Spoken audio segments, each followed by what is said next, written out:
ಶಹಾಪುರದಲ್ಲಿ ಪ್ರತಿಭಟನೆ. ನಾಜಿಯಾ ಇಲಾಹಿ ವಿರುದ್ಧ ಕಠಿಣ ಕ್ರಮಕ್ಕೆ ಆಗ್ರಹ. ಶಹಾಪುರ, ಜೂನ್ 26. ಸೀರತ್ ಕಮಿಟಿಯ ಅಧ್ಯಕ್ಷ ಶೇಖ್ ಕಲೀಂ ಅಹ್ಮದ್ ತವಕ್ಕಲಿ ಅವರ ನೇತೃತ್ವದಲ್ಲಿ ವಿವಿಧ ರಾಜಕೀಯ, ಸಾಮಾಜಿಕ ಮುಖಂಡರು ಹಾಗೂ ಸಾರ್ವಜನಿಕರು ಶಹಾಪುರ ಪೊಲೀಸ್ ಠಾಣೆಗೆ ತೆರಳಿ ತಮ್ಮ ತೀವ್ರ ಆಕ್ರೋಶವನ್ನು ವ್ಯಕ್ತಪಡಿಸಿ ದೂರು ಸಲ್ಲಿಸಿದರು.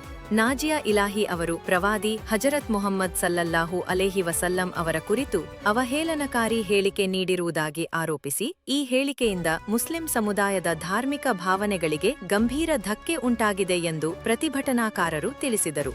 ಇತ್ತೀಚೆಗೆ ನಾಜಿಯಾ ಇಲಾಹಿ ವಿರುದ್ಧ ಮಹಾರಾಷ್ಟ್ರದಲ್ಲಿ ಎಫ್ಐಆರ್ಗಳು ದಾಖಲಾಗಿರುವ ವರದಿಗಳು ಪ್ರಕಟವಾಗಿವೆ. ಈ ಕುರಿತು ಸಂಬಂಧಿತ ಅಧಿಕಾರಿಗಳು ತಕ್ಷಣವೇ ಪ್ರಕರಣ ದಾಖಲಿಸಿ ಕಾನೂನು ಪ್ರಕಾರ ಕಠಿಣ ಕ್ರಮ ಕೈಗೊಳ್ಳಬೇಕು ಎಂದು ಪ್ರತಿಭಟನಾಕಾರರು ಒತ್ತಾಯಿಸಿದರು. ಇಂತಹ ಘಟನೆಗಳು ಮರುಕಳಿಸದಂತೆ ತಪ್ಪಿತಸ್ಥರ ವಿರುದ್ಧ ಕಠಿಣ ಶಿಕ್ಷೆ ವಿಧಿಸಬೇಕು ಎಂದು ಮನವಿಯಲ್ಲಿ ಆಗ್ರಹಿಸಲಾಗಿದೆ. ಈ ಸಂದರ್ಭದಲ್ಲಿ ವಿವಿಧ ಸಂಘಟನೆಗಳ ಮುಖಂಡರು, ಸಮಾಜ ಸೇವಕರು ಹಾಗೂ ಸಾರ್ವಜನಿಕರು ಹೆಚ್ಚಿನ ಸಂಖ್ಯೆಯಲ್ಲಿ ಉಪಸ್ಥಿತರಿದ್ದರು.